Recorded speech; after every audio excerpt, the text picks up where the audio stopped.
من ناصر ينصرنا محرم آ گیا لوگوں ہمیں آنسو بہانے دو محرم آ گیا لوگوں ہمیں آنسو بہانے دو اور محمد و آل محمد صلوات اللہم صلی علی محمد و آل محمد اعوذ باللہ من الشیطان الرجیم بسم اللہ الرحمن الرحیم الحمد للہ علی ما انعم ولہ الشکر علی ما الہم والثناء بما قدم من عموم نعم ابتدأها والصبوغ على ان اسداها وتمام منن والاها جمع عن الاحصاء عددها ونأى عن الجزاء أمدها وتفاوت عن الإدراك أبدها وندبهم لاستزادتها بالشكر لاتصالها واستحمد إلى الخلائق بإجزالها وثنى بالندب إلى أمثالها ثم الصلاة والسلام على سيدنا ومولانا أبي القاسم محمد اللهم صل على محمد وآل محمد وآله الطيبين الطاهرين المعصومين المظلومين المنتجبين الأخيار ولعنة الله على أعدائهم الأشرار أما بعد فقال الله تبارك وتعالى فی کتابہ المبین بسم اللہ الرحمن الرحیم وجادلہم باللتی ہی احسن مل کے بآواز بلند صلوات پڑھ دیجئے اللہم صلی علی محمد و آل محمد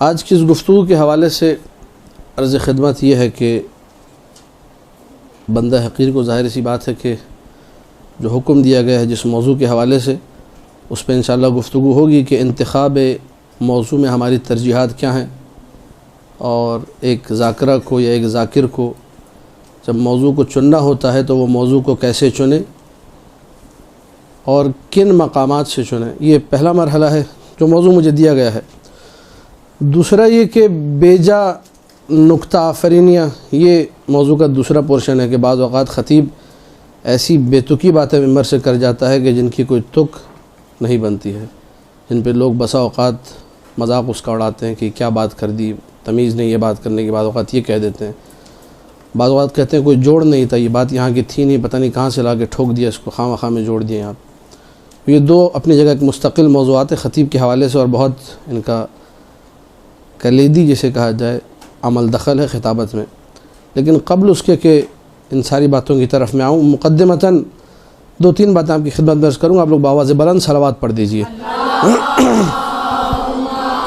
اللہم صلی علی محمد و آل محمد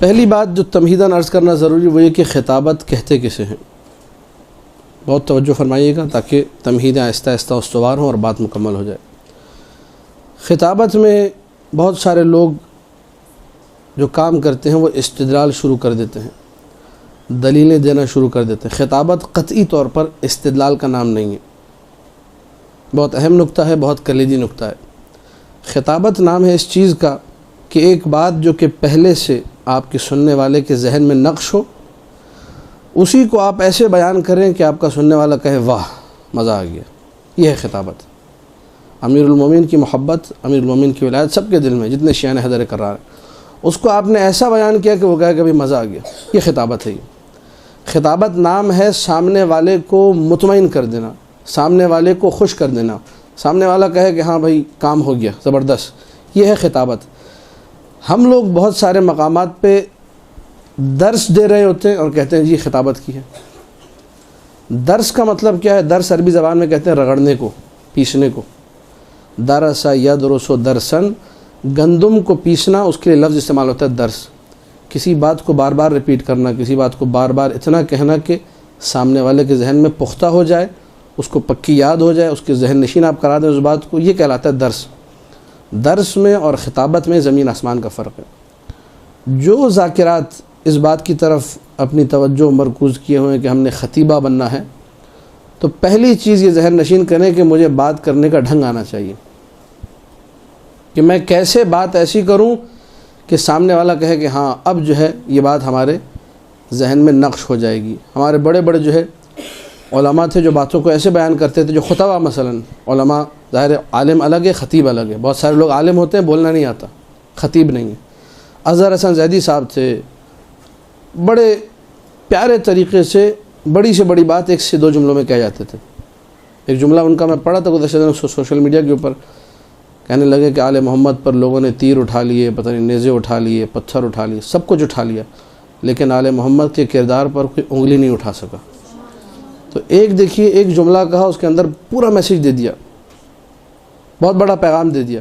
یہ خطابت ہے، یہ درس بھی آپ کا اس میں ہے، استدلال بھی پوشیدہ ہے اس میں، سامع بھی خوش ہے کہ کیا بات کی، آپ لوگوں نے بھی تین چار جو غور سے سننے جو نے کہا سبحان اللہ، مزہ آ گیا۔ یہ خطابت ہے۔ خطابت کا نام جو مرحوم مظفر نے تعریف کی، اقناع جمہور، ملکتن، ایک ایسا ملکہ ہے، ایک ایسی کوالٹی، ایک ایسی صفت جس کے بعد آپ میں صلاحیت پیدا ہوتی ہے آپ سامنے والے کو قانع کر سکیں، مطمئن کر سکیں۔ خطابت میرے اور آپ کے لیے مشکل نہیں ہے، جس بھی زبان کے آپ ہوں اس زبان کا ادب آپ کو آنا چاہیے۔ اردو زبان ہے، اردو زبان میں جو ناولز ہیں ان کو انسان پڑھے اپنا اردو ادب اچھا کرنے کے لیے، نہ کہ وقت برباد کرنے کے لیے۔ جب ادب اچھا ہو گیا، شاعری ہے، جن کو شاعری سے لگاؤ ہے وہ شاعری جا کر پڑھیں، اردو الفاظ کو سیکھیں، توجہ کریں کہ جملے کا جو پورا جسے کنسٹرکشن کہا جاتا ہے، جو ساخت ہے وہ کیا ہے، مبتدا کیا ہے، خبر کیا ہے، آگے پیچھے ساری چیزوں کو نوٹ کریں۔ آہستہ آہستہ آپ کی اردو جو ہے اچھی ہونے لگی۔ ابھی بہت سارے ہمارے خطیب ہیں، نام کسی کا ظاہر یہاں میں نہیں لے سکتا، لیکن یہ کہ بڑی بڑی اردو کی غلطیاں آپ کو ان کی تقریروں میں نظر آئیں گی۔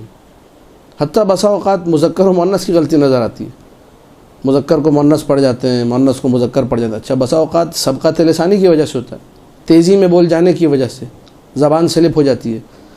خطابت نام ہے ٹھہر کے گفتگو کرنے کا، خطابت نام ہے الفاظ کو چبانے کا۔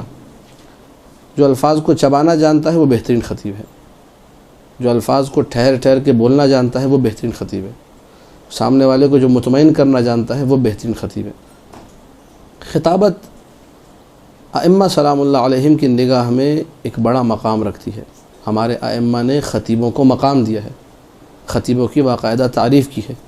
آپ سوچئے ممبر سلونی پہ بیٹھنے والی ہستی امیر المومنین سلام اللہ علیہ سے بڑھ کے کون خطیب ہوگا؟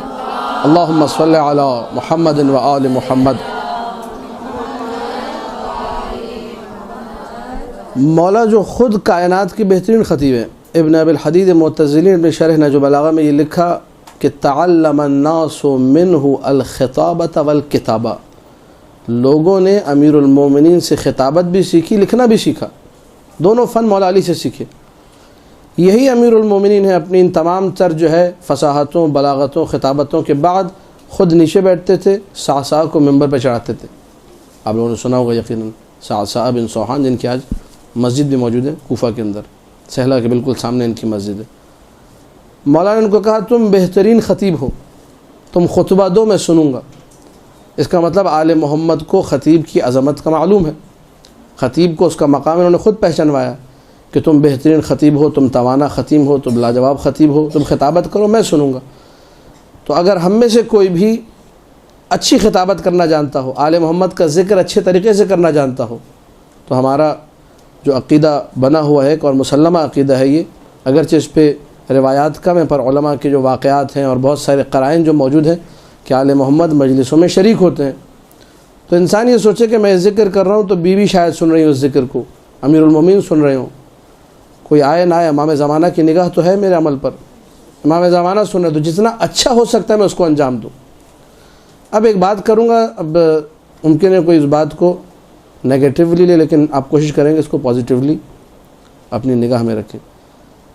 وہ انسان جو حرام کام کر رہا ہے ہمارے معاشرے میں، جو گانا گا رہا ہے، جو ایکٹنگ کر رہا ہے، جو ڈراموں میں فلموں میں ڈائلاگ بول رہا ہے، وہ دنیا کی محنت کرتا ہے اپنے کام کے اوپر، اس کی دنیا کی ریہرسلز ہوتی ہیں 25 دفعہ، ریپیٹ کرتا ہے جملوں کو، ایک دفعہ خراب کیا، دوسری دفعہ صحیح کیا، تیسری دفعہ خراب کیا، چوتھی دفعہ صحیح کیا، پانچویں دفعہ وغیرہ وغیرہ کر کر کے وہ اس نہج پہ آ جاتا ہے کہ اس کا عمل ریکارڈ ہونے کے قابل بن جاتا ہے۔ یہ عمل کون ریکارڈ کر رہا ہے؟ ایک کیمرہ ریکارڈ کر رہا ہے۔ اس کو چلائے گا کون؟ اس کو ایک چینل چلا دے گا۔ میرے اور آپ کے عمل کو ریکارڈ کرنے والے ائمہ سلام اللہ علیہم، قرآن کی آیت ہے کہ اللہ ان کے عمل کو دیکھتا ہے، رسول اور مؤمنین دیکھتے ہیں۔ تفسیر برہان میں روایت موجود ہے کہ معصومین نے فرمایا وہ مؤمنین ہم ہیں جو تمہارے اعمال پر ناظر ہیں۔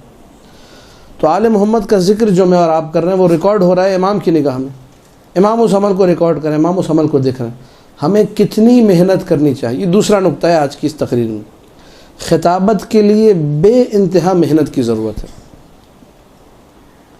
یہ آج کل جو سلسلہ بنا ہوا ہے کہ جی یوٹیوب سے مجلس ڈاؤن لوڈ کی، آگے پیچھے کر کے جا کے پڑھ دی، میں آپ لوگوں سے دست ادب جوڑ کر گزارش کروں گا اپنی بہنوں سے، خدا را اس کام کو انجام مت دیں۔ یہ اپنے ساتھ بھی ظلم ہے، اس مجلس کے ساتھ بھی ظلم ہے، اور جن کو آپ سنائیں گی ان کے ساتھ بڑا ظلم ہے۔ جو ہے اپنی شناخت آپ خود بنائیے، محنت کریں، وقت لگے گا۔ آج ممبر پہ آپ نہیں آئیں گی، 2 مہینے بعد ممبر پہ آ جائیں گی، 3 مہینے بعد آ جائیں گی، سال بعد آ جائیں گی، لیکن وہ جو سال بعد آئیں گی وہ آپ ممبر پہ آئیں گی۔ آج اگر آپ نے چھلانگ مار کے یوٹیوب کی مجلس سے یا CD سے یا کسی کلپ سے ممبر پہ اپنے آپ کو چڑھایا، وہ جس کا کلپ پڑھ رہی ہوں گی وہ ممبر پر ہوگا، جسم آپ کا ہوگا، روح اس کی ہوگی۔ تو محنت آپ خود جب کریں گے اس کا مزہ ہی الگ ہے۔ لوگ کہیں گے بھائی یہ زبردست مجلس پڑھتی، لیکن اگر آپ نے کسی اور کی پڑھ دی کہیں گے ہاں ان کی مجلس پڑھی اچھی پڑھی تھی، ان کی پڑھی اچھی پڑھی تھی، ان کی کاپی کی اچھی کی تھی، ان کی نقل اتاری اچھی اتاری تھی۔ تو آپ نقل مت اتاریں، کاپیاں مت کریں، آپ جو ہیں کتابیں موجود ہیں الحمدللہ۔ کوشش کریں، تیسرے نقطے کی طرف آ رہا ہوں میں، محنت میں کوشش کریں، اور اسی نقطے سے میں جڑ جاؤں گا اپنے اصل موضوع کی طرف۔ انتخاب موضوع میں ہماری ترجیحات کیا ہونی چاہیے؟ کوشش کریں کہ زیادہ سے زیادہ حدیث کی کتابوں کا مطالعہ کریں۔ بندہ حقیر جب سے نجف اشرف گیا ہوں ڈیلی کوشش یہ ہوتی ہے کہ روزانہ 1-2 حدیثیں پڑھوں۔ اچھا میں ہوں تھوڑا سستی میرے اندر ہے، نہیں کر پاتا، 10 کام ہیں، یہ کام وہ کام، پھر بیگم کے آرڈر، سامان لو، فلانا کر لو، ڈھمکانا کر لو۔ تو حدیث کا مطالعہ مجھ سے کیا کیا میں نے کہا 2 بندے ہونے چاہیے۔ ایک طالب علم کو اپنے ساتھ رکھ لیا، جسے ہم لوگ کہتے ہیں مباحثہ، ٹھیک، ڈیبیٹ سیشن آپ کہہ لیجئے، آرگومنٹ سیشن آپ کہہ لیجئے، جو آپ کو نام دینا چاہیں۔ اس میں بیٹھ کر ایک دن وہ حدیث پڑھتا ہے ایک طالب علم، ایک دن میں پڑھتا ہوں، تیاری دونوں کر کے آتے ہیں۔ روزانہ تقریباً 8 سال ہو گئے ڈیلی ایک حدیث پڑھتا ہوں میں۔ کئی حدیث کی کتابیں اس طریقے سے ختم کر لی درس کی صورت میں۔ تو طریقہ بھی میں نے آپ کو بتا دیا، اگر آپ کو حدیث پڑھنی ہے خود سے پڑھنے بیٹھیں گی، 2 دن پڑھا 3 دن پڑھا، آپ کو مزہ نہیں آیا، لطف نہیں آیا کہ آپ چھوڑ دیں گی۔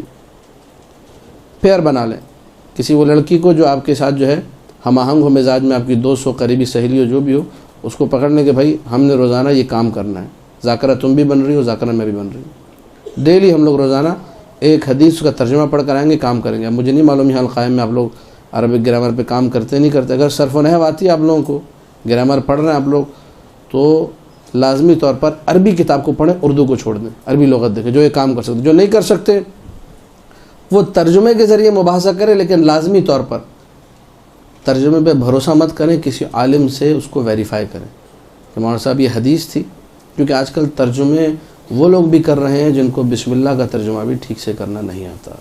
یہ اس پہ آپ لوگ دقت کیجیے گا۔ ترجمہ پڑھا آپ نے، اس کے بعد فوراً اگر ممبر پہ جا کے پڑھ دیے تو یہ ہے بے وقوفی، نادانی ہے۔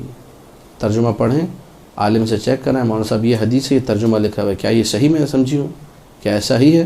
انہوں نے کہا ہاں بالکل ایسا ہی، آپ صحیح سمجھی۔ اب آپ جا کے ایک عالم دین کی ویریفیکیشن کے بعد اس کو ممبر پہ جا کر پڑھیے۔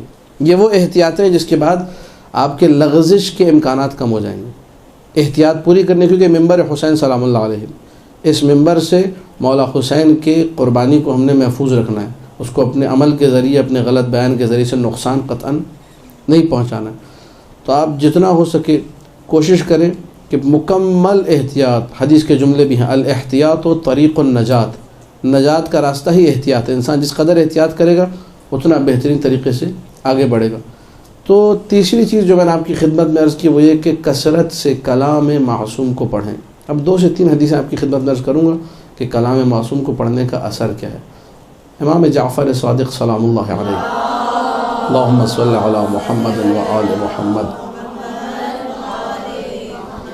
مولا فرماتے ہیں ان حدیثنا یحیی القلب، ہماری حدیث دلوں کو زندہ کرتی ہے۔ میں اور آپ بیٹھ کے جو باتیں کرتے ہیں، معاشرے میں جو باتیں ہوتی ہیں جس میں غیبت بھی ہے، حسد بھی ہے، چغلی بھی ہے، گناہ کی باتیں بھی ہیں، بس اوقات نعوذ باللہ حرام تک وہ باتیں پہنچ جاتی ہیں، عصمت دری تک پہنچ جاتی ہیں وہ باتیں، ان باتوں میں دل مردہ ہوتا ہے، نامحرم سے گفتگو میں دل مردہ ہوتا ہے، روایات کے جملے سارے، لیکن اس دل کو زندہ کرنا ہے، اس مردہ دل کو کیسے زندہ کریں؟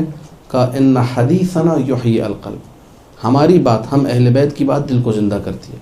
آپ جب کلام معصوم کا مطالعہ کریں گی، کلام معصوم کو پڑھیں گی، کلام معصوم میں غور و فکر کریں گی، یہ چیز آپ کے وجود کو ایک نور عطا کرے گی، یہ نور منبر پہ کام آئے گا۔ پوری توجہ رہے، جس نے حدیث معصوم کو چھوڑ دیا، جس نے کلام معصوم میں دقت نہیں کی، جس نے کلام اللہ المجید میں دقت نہیں کی اور ادھر ادھر کی کیسٹیں پڑھتا رہا، یہ زندگی بھر پھر کیسٹیں ہی پڑھتا رہے گا، اس کے اپنے پاس کچھ نہیں ہوگا، نہ نور ہوگا، نہ اطمینان ہوگا، نہ پڑھنے کا سلیقہ اس کو آئے گا۔ جہاں کلام معصوم سے وابستہ ہوا، جہاں کلام اللہ کو اپنی زندگی میں لے کر آیا، کلام اللہ کے بارے میں تو روایات عجیب ہیں، جن گھروں میں قرآن پڑھا جاتا ہے ظاہراً ثواب الاعمال کے، میں نے کسی ٹکڑے میں یہ حدیث کے ٹکڑا دیکھا تھا، کسی حدیث کے ٹکڑے میں، کہ جس طرح ہم لوگ زمین سے آسمان پہ ستاروں کو دیکھتے ہیں، ملائکۃ اللہ ان گھروں کو جہاں قرآن کی تلاوت ہوتی ہے ویسے ہی دیکھتے ہیں، بالکل ستاروں کی مانند۔ تو انسان قرآن کی تلاوت کو اپنا شعار بنائے، ڈیلی ایک سپارہ نہیں، ایک ربع پڑھ لے، کم سے کم سورہ یاسین کی تلاوت کریں۔ سورہ یاسین کی تلاوت، اب ظاہر نکات بہت سارے ہیں، سورہ یاسین کی تلاوت آزمودہ ترین نسخہ ہے بڑے بڑے خطبہ کا، بڑے بڑے علماء کا الہام کے لیے، بہت توجہ فرمائیے گا۔ جو چاہتا ہے کہ اس کے ذہن میں نکات آئیں، اب ہماری اگلی گفتگو ہے بے جان نکتہ آفرینی، غلط نکتے لگانا، جو چاہتا ہے میں صحیح نکتے لگاؤں، میرا دماغ صحیح کام کرے، مجھے صحیح جگہ پر لے کے جائے، اور نکتہ وہ ہو جو واقعاً قابل ارزش، قابل اہمیت ہو، جس کو لوگ سن کے خوش ہوں، مطمئن ہوں، ایسا نکتہ میں لگاؤں۔ اس کے لیے صبح ایک مرتبہ سورہ یاسین پڑھیے، رات کو سونے سے پہلے ایک مرتبہ سورہ یاسین پڑھیے، دیکھیے خداوند متعال آپ کی قوت الہام کو کہاں لے کر جاتا ہے۔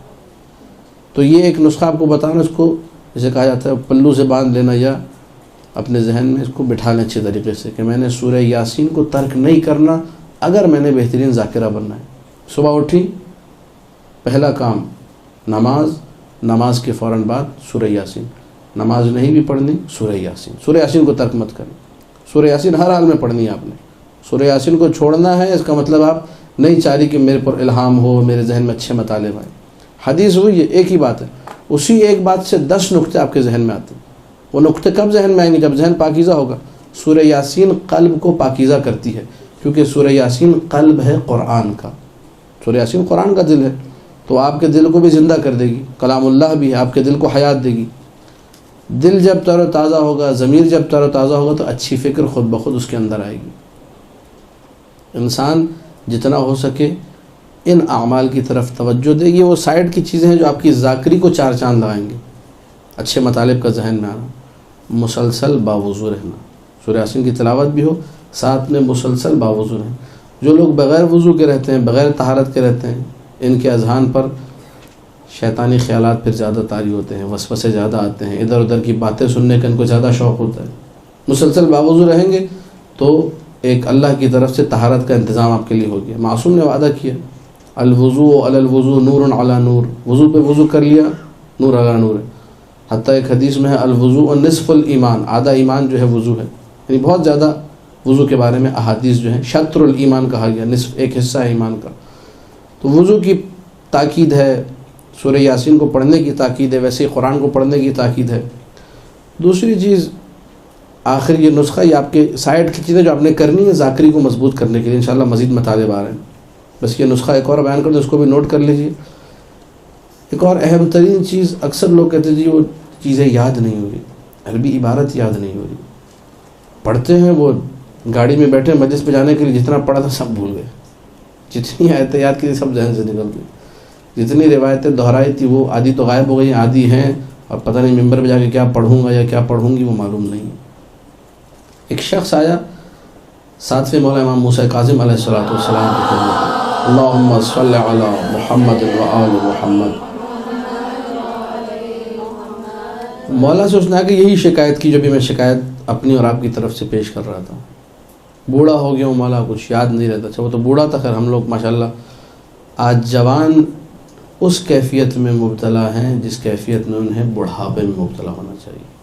وجہ کیا ہے؟ واٹس ایپ، وائبر، آئیمو، شائمو، پائمو، پتہ نہیں 10 قسم کے جو ہے سافٹ ویئر آ گئے. انسان انہیں میں الجھ کے رہ جاتا ہے. اکثر چھوٹی چھوٹی باتیں جو اس کو اصلاً نہیں بھولنا چاہیے وہ بھی بھول جاتا ہے، کثرت مشاغل اور کثرت مصروفیات کی وجہ سے. تو بہرحال اس کا مداوع کیا ہے؟ مولا میں پریشان ہوں، دعائیں یاد نہیں رہتی ہیں، باتیں یاد نہیں رہتی، ذہن کمزور ہو گیا. امام نے اس کو ایک نسخہ بتایا، کہا کثرت سے یہ ذکر تم بار بار پڑھو. وہ کیا ہے نسخہ؟ بسم اللہ الرحمن الرحیم، لا حول ولا قوت الا باللہ العلی العظیم. کوئی ڈیجٹ معین نہیں، عدد معین نہیں، کثرت سے پڑھو. کثرت سے پڑھو کا مطلب کیا ہے؟ گاڑی میں جا رہے ہیں آپ، فضول باتیں کرنے کی جگہ ذکر پڑھتے جائیے. بسم اللہ الرحمن الرحیم، لا حول ولا قوت الا باللہ العلی العظیم. بسم اللہ الرحمن الرحیم، لا حول ولا قوت الا باللہ العلی العظیم. جتنا آپ پڑھیں گی میموری آپ کی انتہائی قوی ہو جائے گی. آیت الکرسی تو ہے ہی ہے، کم سے کم دن میں 21 مرتبہ آیت الکرسی کا ورد ہے. میموری کہتے ہیں، فوٹو میموری ہو جاتی ہے، بس دیکھ لیا حفظ ہو گیا. اس کے ساتھ یہ بھی ایک ذکر میں نے آپ کو بتا دیے، تو انشاءاللہ ممبر پہ آپ کو یہ پریشانی نہیں رہے گی کہ میں کچھ بھول جاتی ہوں، مجھے کچھ یاد نہیں رہتا. سب انشاءاللہ بالطفیل آل محمد یاد بھی رہے گا، اور جو باتیں آپ نے پڑھنی تھی اور آپ کو یاد نہیں تھی وہ ممبر پہ جا کے انشاءاللہ یاد بھی آ جائیں گی. یہ بھی ہوتا ہے، لیکن ان چیزوں کا خیال رکھنا پڑتا ہے، طہارت کا، کیونکہ ممبر پورا سلسلہ ہے ایک طہارت کا سلسلہ، پاکیزی کا سلسلہ. کبھی غلطی نہ کریں ممبر پہ بغیر وضو کے بیٹھنے کا. بعض لوگ ہوتے ہیں ذاکر بھی ذاکریں بھی بہت دیکھی، جو وضو وغیرہ کیا نہیں، بس جیسے جس بھی حالت میں فٹافٹ جا کے ممبر پہ بیٹھ گئے. یہ قطعاً درست نہیں. پوری طہارت کا خیال رکھا جائے کہ بغیر طہارت کے میں نے نہیں بیٹھنا ممبر کے اوپر، کیونکہ آپ کا ذکر پاکیزہ ذکر ہے، آپ کا ذکر جو ہے نورانی ذکر ہے، آپ کا ذکر قلوب کو جلا عطا کرتا ہے، آپ کا ذکر دلوں کی طہارت کا باعث ہے، آپ کا ذکر ایمان میں اضافے کا باعث ہے، آپ کا ذکر لوگوں کو رلائے گا. ذکر مصائب جب ہوگا لوگ گریہ کریں گے. یہ ساری کی ساری چیزیں جو ہیں اضافہ کر رہی ہیں طہارت میں، شرافت میں، ریاضت میں، تزکیے میں، تہذیب میں. تو اس کے لیے جو بولنے والا ہونا چاہیے وہ بھی ایسا ہونا چاہیے. جب ذکر جو ہے دل سے نکلے گا، جب بات دل سے نکلے گی تو پہنچے گی بھی دل تک. لیکن اگر خالی زبانی کلامی ہو، لقلقہ لسانی جسے کہا جاتا ہے، منہ سے بول رہے ہیں، نہ بولنے والا اس پہ عمل کر رہا ہے، نہ سننے والے سے کسی عمل کی توقع ہے، تو ایسی بات پھر ہوا میں رہ جاتی ہے، وہ منتقل نہیں ہوتی اگلے ذہن تک. بات کرنی انسان ایسی کرے کہ سامنے والا اس پر عمل کرے، سامنے والا اپنے وجود میں محسوس کرے کہ یار کوئی بات مجھ تک پہنچی ہے. ایک جملہ معصومین کی زندگی میں یہی ملتا ہے، مکمل طہارت، زبان عصمت سے نکلا ہوا ایک جملہ. کشکول شیخ بھائی میں ایک واقعہ اس ذہن میں آگے سنیں گے. ایک شخص مدینہ کی گلیوں میں جو ہے وہ ہنسی مذاق کر رہا تھا، لہو و لعب والی باتیں، لہو باتیں. مولا امام حسن علیہ السلام نے اس کو دیکھا، اللہم صلی علی محمد و آل محمد، تو کہا کہ کیا تم نے، بس ایک جملہ کہا کیا تمہیں یقین ہے کہ تم پل صراط سے عبور کر جاؤ گے؟ شیخ بھائی نے کشکول میں لکھا کہ اس شخص کو اس کے بعد کسی نے ہنستے ہوئے نہیں دیکھا، کسی نے فضول بات کرتے ہوئے نہیں دیکھا. ظاہر سی بات ہے امام کی زبان سے نکلا ہوا جملہ، زبان عصمت، زبان طہارت، اس نے ایسا اثر کیا کہ مکمل طور پہ وہ شخص تائب ہو گئے. ساتویں مولا کا واقعہ بشر حافی والا وہ آپ لوگوں کو یاد ہوگا. اس میں بھی مولانا ایک ہی جملہ کہا تھا، کہ بندہ ہوتا تو ایسا، بھائی ایک جملہ کہہ کے نکل گئے، پوری زندگی تبدیل کر دی. میں اور آپ جب اپنی بات نہیں کرتے، ادھر ادھر کی فضول باتیں نہیں کرتے، صرف کلام معصوم سناتے ہیں، تو اس کے اثر انداز نہ ہونے کی وجہ میں ہو سکتا ہوں، کلام معصوم نہیں ہو سکتا. پوری توجہ فرمائیے گا. جب اتنا بہترین ذکر، اتنا نورانی کلام یہ اثر نہیں کر رہا، کیوں اثر نہیں کر رہا؟ سنانے والا ٹھیک نہیں ہے، یا ایک وجہ یہ ہوگی، اور اگر آپ ٹھیک ہیں تو دوسری وجہ پھر سامع میں ہوگی. اس طرح کربلا میں ہوا تھا کہ عاشورہ جیسا مقدس دن، کربلا جیسی مقدس جگہ، زبان امام حسین علیہ السلام کی زبان، لیکن پھر بھی موعظہ نے اثر نہیں کیا، لوگ لشکر یزید ہی میں رہے. مولا نے وہاں بتایا کہ میرا موعظہ تم پر اثر نہیں کرے گا. زبان مقدس زبان، زمان مقدس زمان، مکان مقدس مکان، لیکن موعظہ اثر نہیں کر رہا. کیوں بات اثر نہیں کر رہی؟ کیوں؟ اس لیے کہ تمہارے پیٹ میں حرام ہے. کربلا کے جملے آپ سب کو یاد ہوں گے. تو بسا اوقات یہ بھی ہوتا ہے. لیکن بہرحال سامع کی کیا ذمہ داری ہے؟ وہ آپ نے اپنے عمل سے اس کو اس معیار پہ لانا ہے کہ وہ بھی اچھا بن جائے. لیکن اس سے پہلے قوا انفسکم، اپنے آپ کو بچاؤ. قرآن کی جو آیت ہے سورہ تحریم کی، اپنے آپ کو پاکیزہ کرو. جب اپنے آپ کو تقویٰ کے مرحلے پہ لے کر آؤ گے، پاکیزہ کرو گے، خود بخود تمہاری بات اثر کرنے لگے گی. روایات کے جملے جو ہے عجیب ہیں کہ زبان اس وقت تک پاکیزہ ہو ہی نہیں سکتی جب تک دل پاکیزہ نہ ہو.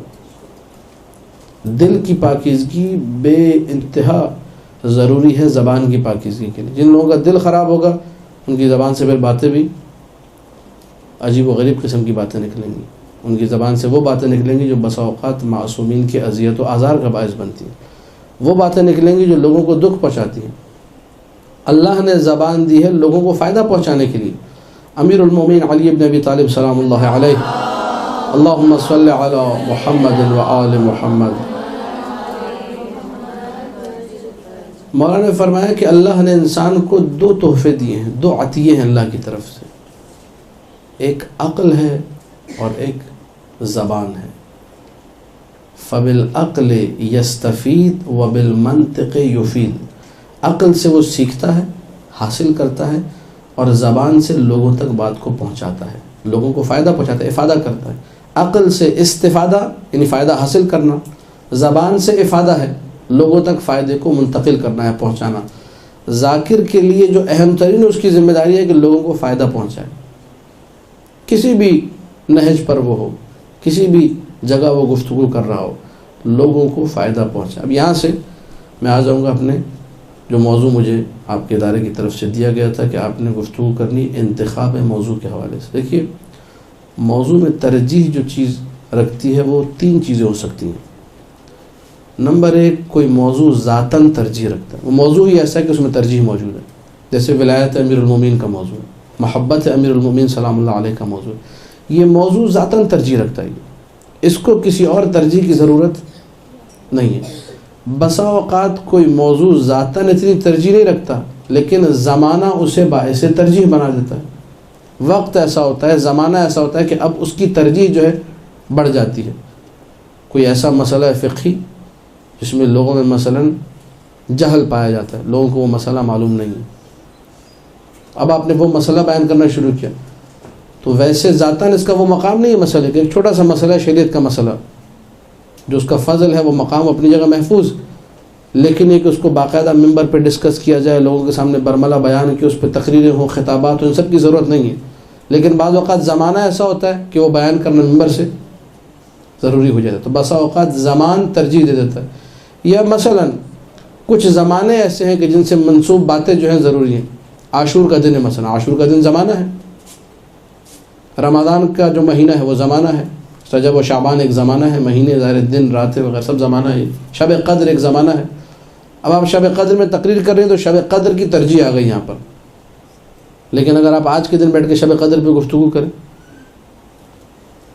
تو لوگ کہیں گے یار یہ گفتگو جو مثلا ماہ رمضان کی پتہ نہیں اب کیوں شروع کر دی یہاں پر.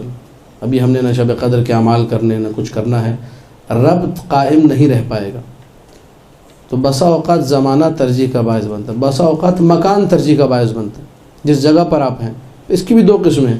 ایک دفعہ خود اس جگہ پہ آپ نے گفتگو کرنی ہے. مثلا آپ زیارت کے لیے چلے ہیں کربلا پہ، اب آپ کو ذاکری کا موقع ملا ہے، کاروان میں آپ ہیں، آپ کربلا کی فضیلت پہ گفتگو کر رہے ہیں. مثلا کربلا کی زمین کعبہ سے افضل ہے، کربلا کی زمین کے بارے میں مولانا نے کہا کہ کربلا جیسی کوئی زمین نہیں ہے، کربلا کی زمین کے یہ فضائل ہیں.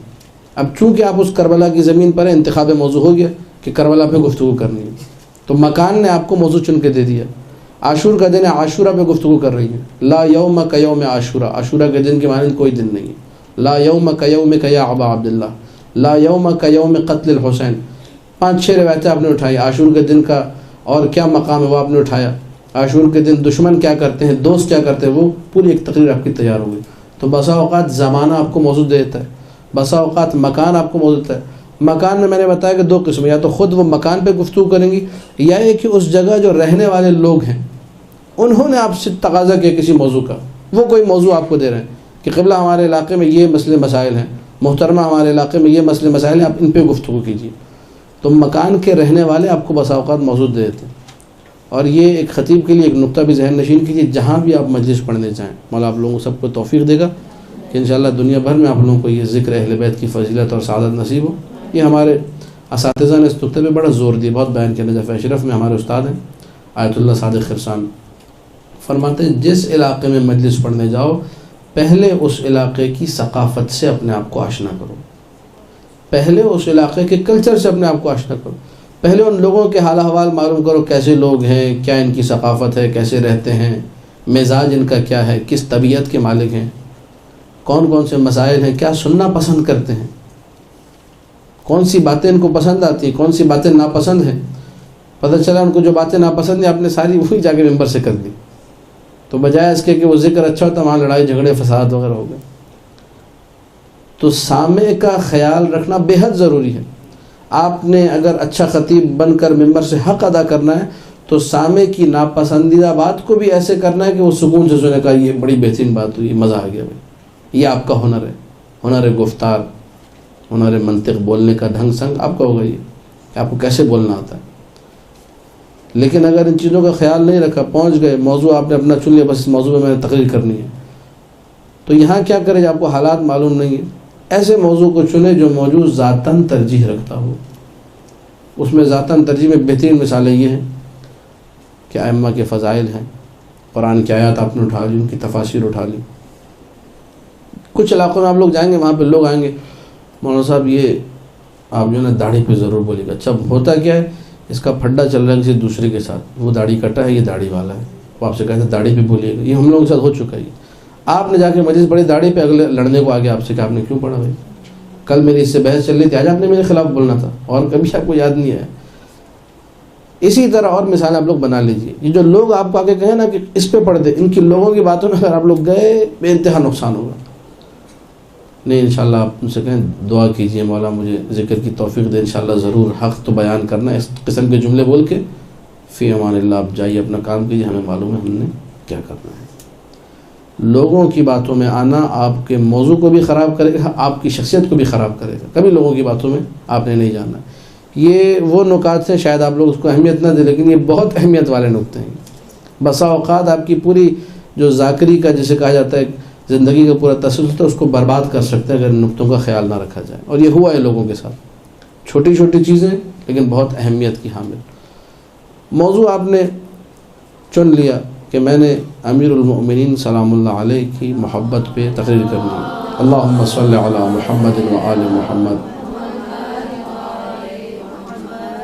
یہ جو تقریر آپ نے کرنی ہے، اب انتخاب موضوع تو آپ نے ایک چن لیا. میں نے بتا دیا 3 قسمیں، ذاتاً ترجیح رکھتا ہے، زماناً ترجیح رکھتا ہے، مکاناً ترجیح رکھتا ہے. کوئی بھی آپ نے ایک موضوع چن لیا. اب یہ کہ اس موضوع پہ میں تقریر کیسے کروں، اس کے لیے ایک ٹپ جو ہے، ایک طریقہ میں پہلے بتا چکا آپ کو کہ آپ نے طے کرنا ہے کہ میں نے ڈیلی 1 2 3 جتنی میری کیپیسٹی، جتنی میری حیثیت ہے، مقدار ہے، حدیثیں پڑھنی ہی پڑھنی ہے. وہ جب آپ حدیثیں پڑھنا شروع کریں گے، سال 1.5 سال 2 سال آپ کے ذہن میں مطالب کا انبار ہوگا. تو حدیث کی کتاب کا مطالعہ کرنے کے بعد آپ کو پریشانی پہلے تو پیش آئے گی نہیں، لیکن طریقہ میں آپ کو بتا دیتا ہوں. طریقہ یہ کہ کسی بھی موضوع پہ آپ نے گفتگو کرنی ہے تو آپ سب سے پہلے اپنے پاس معجم المفہرس رکھیے. قرآن کی جو کتاب ہے ڈکشنری معجم، اس کا طریقہ بہت آسان ہے. تھوڑی سی آپ نے صرف کے کچھ قاعدے سیکھنے، کسی بھی عالم دین سے سیکھیں، مجھے قاعدے سکھا دیں تاکہ میں معجم دیکھ سکوں جن کو نہیں آتی. اب آپ نے جو بھی موضوع چنا ہے اس موضوع پر آپ کو تفسیر موضوعاتی ٹائپ کی چیزیں مل جاتی ہیں، مارکیٹ میں اویلیبل ہیں. قرآن کے موضوعات اردو میں بھی، قرآن کے شروع میں موضوعات دیے، وہاں سے موضوع اٹھایا، آپ نے لفظ نکالنا ہے آیت کا، یہ لفظ قرآن میں کن کن مقامات پہ آیا ہے. ساری آیتیں نکل کے آ جائیں گی کہ یہ لفظ قرآن میں اتنے مقامات پہ ہے. آپ نے بیٹھ کر آیتوں کا مطالعہ کرنا ہے کہ یہ آیت کیا کہہ رہی ہے، یہ آیت کیا کہہ رہی ہے. یہ آیت 10 آیتیں 10 پڑھ لیا آپ نے. 20 آیتیں جب آپ نے کہا 20 تو میں نہیں دیکھ سکتے، چلو 15 دیکھ لیتی ہوں، 12 دیکھ لیتی ہوں، جتنا آپ نے کرنا تھا کر لیا. جب آپ نے یہ آیتیں نکال لی، ان کا ترجمہ دیکھ لیا، اب دوسرا اہم ترین کام، لازمی طور پہ اپنے گھر میں بے عنوان ایک ذاکرہ کے 3 سے 4 تفسیریں واجبی ہیں. جس کے گھر میں تفسیر کی کتاب نہیں ہے اور اپنے آپ کو ذاکرہ کہتی ہے تو خدا کا خوف کرے، اس کو نہیں کہنا چاہیے، شرم آنی چاہیے کہتے ہوئے. تفسیر کی کتاب ضروری ہے.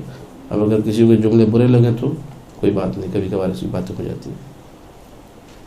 تفسیر کی 4 سے 5 کتابیں ضروری ہیں۔ پہلی کتاب جو خطیب کے لیے ضروری بعنوان ذاکرہ بتا رہا ہوں میں، بعنوان ایک طالب علم کے اور جو علمی تحقیق کرنا چاہ رہا ہے، علمی کاوشیں کرنا چاہ رہا ہے، تفسیری ابحاث کرنا چاہ رہا ہے، اس حوالے سے نہیں، اس حوالے سے کہ آپ نے ممبر پہ جانا ہے، لوگوں کو ایک اچھا پیغام دینا ہے، اچھا میسیج دینا ہے، اچھی مجلس پڑھنی، اس حوالے سے بتا رہا ہوں۔ تفسیر نمونہ نمبر 1، تفسیر نمونہ بہترین تفسیر خطابت کے لیے، مطالب اس کا اردو میں ترجمہ ہو چکا ہے، مولانا صفدر شاہ نقوی کا ترجمہ موجود ہے۔ لازمی واجبی طور پہ ہر ذاکرہ کے پاس یہ تفسیر گھر میں ہونی چاہیے۔ تفسیر نمونہ ناصر مکارم شیرازی کی سربراہی میں 14 رکنی 15 رکنی کی کمیٹی تھی، سب نے مل کے اس تفسیر کو لکھا ہے۔ تفسیر نمونہ فارسی زبان میں لکھی گئی ہے، اردو زبان میں اس کا ترجمہ بازار میں موجود ہے، اس کو حاصل کریں نمبر 1۔ نمبر 2، تفسیر نور محسن قراتی صاحب کی، یہ تفسیر بھی بہترین ہے آپ کی مجالس کے لیے۔ آیتوں سے جو نقطے نکالے ہیں انہوں نے بہت نقطے بیان کیے، 10 نقطے اور بھی ممکن آپ کے ذہن میں ہیں جو میں نے نسخے بتائے اس کے بعد، سورہ یاسین کی تلاوت وغیرہ وغیرہ باطہارت رہنے کے بعد۔ تو پہلی تفسیر کیا ہے؟ تفسیر نمونہ۔ دوسری تفسیر، یہ 2 تفسیریں وہ ہیں جو مطالب آپ کو سمجھا دیں گی قرآنی آیات کے حوالے سے۔ 2 تفسیریں اور اس میں ایڈ کر لیجئے، 2 تفسیریں، ان سے نام لینے سے پہلے یہ عرض کر دو ہمارے پاس تفسیر کی کچھ اقسام ہیں۔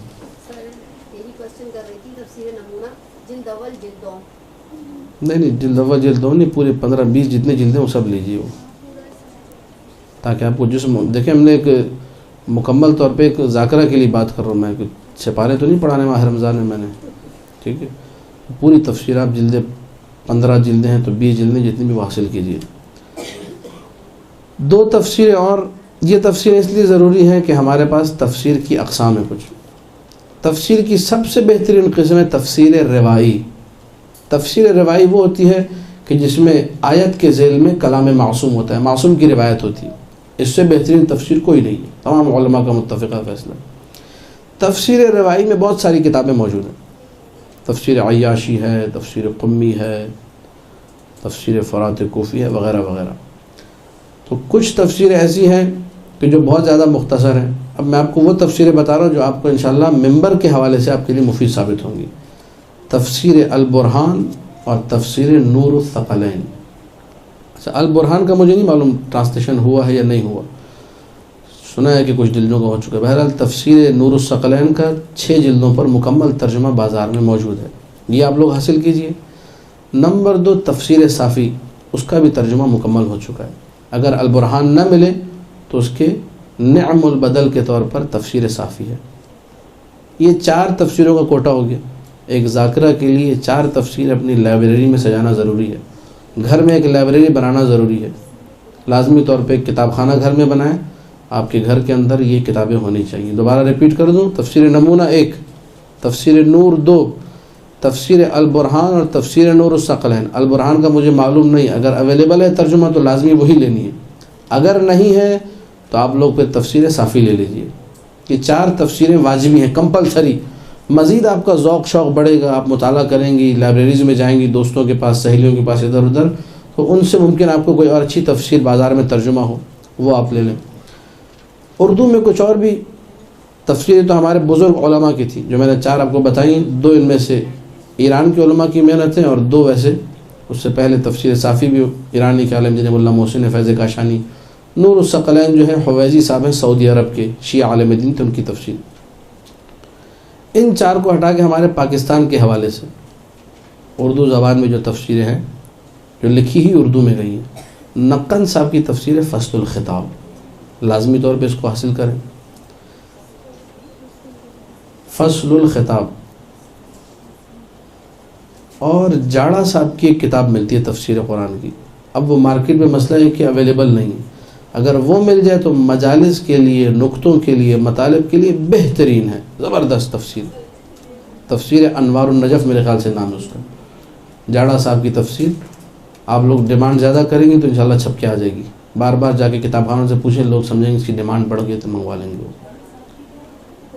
انوار النجف میرے خیال سے نام ہے جاڑا صاحب کی، مولانا حسین بخش جاڑا مرحوم جو ہو گئے، ان کی جو ہے تفسیر ہے یہ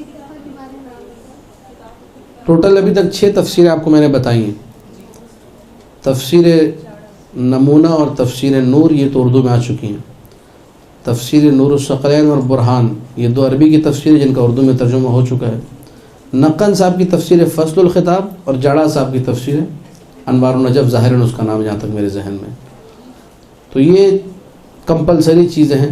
2 میں نے اردو کی بتا دی, باقی 4 جن کے ٹرانسلیشن ہو چکے ہیں. یہ 2 لکھی ہی اردو میں گئی ہیں, باقی 4 کے ٹرانسلیشن ہوئے ہیں. ان کو آپ لوگ حاصل کریں. جب آپ نے تفسیری مطالب نکال لیے موضوع کے حوالے سے, اب آپ کے پاس اتنے مطالب ہو جائیں گے کہ آپ سکون سے ایک بہترین مجلس پڑھ سکتی ہیں. لیکن ابھی سلسلہ رکا نہیں ہے مواد کی جمع کا. آگے بڑھنا ہے آپ نے. احادیث کا جو کلیکشن ہے, کاش کہ کاش خدا کرے کہ یہ دعا ہماری پوری ہو جائے, سفینۃ البحار کا ترجمہ ہو جائے تو کیا بات ہے. سفینۃ البحار کا ترجمہ اردو زبان میں شاید پہلے کبھی علماء نے کیا ہو, میرے علم میں نہیں ہے, لیکن آج کل موجود نہیں. شیخ عباس قمی کی ایک کتاب ہے. شیخ عباس قمی رحمۃ اللہ علیہ نے 20 سال یا 22 سال اپنی زندگی کے بحار الانوار کے اوپر لگائے. بحار الانوار کی پرانی جو بڑی جلدیں تھیں جن کو ٹرے میں رکھ کے گھما کے پڑھا جاتا تھا, ان کو کہتے تھے نجف میں ابو السینی, یعنی ٹرے والی کتابیں. وہ اتنی بڑی ہوتی تھی, تقریباً جتنا آپ کو سائز دکھا رہا ہوں, اتنی بڑی کتابیں گول ٹرے میں رکھتے تھے اور اس کے چاروں طرف حاشیے لگے ہوتے تھے. وہ سیدھی رکھ کے بندہ پڑھ ہی نہیں سکتا, تو وہ ٹرے میں رکھتے تھے گول اور گھما کے اسٹیئرنگ کی طرح کتاب پڑھی جاتی تھی. وہ 26 جلدیں وہ تھی بڑی والی. پھر بعد میں جب چھپی کمپیوٹر والے نسخے جب آئے تو 110 جلدیں اس کی بنی. 110 جلدوں کا مطالعہ شیخ عباس قمی فرماتے میں نے 22 سال میں 6 مرتبہ از اول تاخیر کیا. اس کے بعد میں نے ان 6 دفعہ کے مطالعے میں جو مجھے کمال کی چیزیں لگیں ان کو میں نے ایک کتاب میں جمع کیا. 8 جلدوں پر وہ کتاب بنی جس کا نام ہے سفینۃ البحار. بحار الانوار یعنی نوروں کے انوار کے سمندر, اور سفینۃ البحار یعنی ان سمندروں میں ایک چھوٹی سی کشتی میں شیخ عباس قمی بیٹھے ہوئے اور پیارے پیارے مطالب نکال کے آپ کو دے رہے ہیں. تو اگر سفینۃ البحار کا ترجمہ ہوتا تو کیا بات ہوتی. اور جو عربی پڑھ سکتی ہیں, سمجھ سکتی ہیں, کوشش کریں آپ لوگ. بہرحال آج کل نیٹ کا زمانہ ہے, صرف نحو اتنی مشکل نہیں ہے. کوشش کریں 1 1.5 سال 2 سال لگا کے صرف نحو مٹھی میں کر لیں, بہت ساری آپ کے لیے آسانیاں ہو جائیں گی. اگر سفینۃ البحار نہیں مل رہی تو اب کیا کریں. تو اب نعم البدل کا لفظ میں استعمال نہیں کروں گا. بہرحال رے شہری صاحب کی میزان الحکمہ, اس کا ترجمہ اردو میں آ چکا ہے. لازمی واجبی ایک خطیبہ کے گھر میں کتاب میزان الحکمہ کا ہونا ضروری ہے. آپ لوگ یہ مت کہیے گا کہ میں نے آپ لوگوں کا خرچہ بہت کرا دیا ایک ہی درس کے اندر. ظاہر 8-10 ہزار روپے سے اوپر کی کتابیں تو بن چکی ہیں ابھی تک, لیکن یہ کہ یہ ایک دفعہ کی ہے. اور انشاءاللہ اس کے بعد آپ جب مجلس پڑھیں گے مولا حسین کی تو آپ کو نظر و نیاز میں ایک ہی دفعہ میں اچھا کور مل جائے تو سارے پیسے پورے ہو جائیں گے انشاءاللہ. بآواز بلند صلوات پڑھ دیجیے. اللہم صلی علی محمد و علی محمد.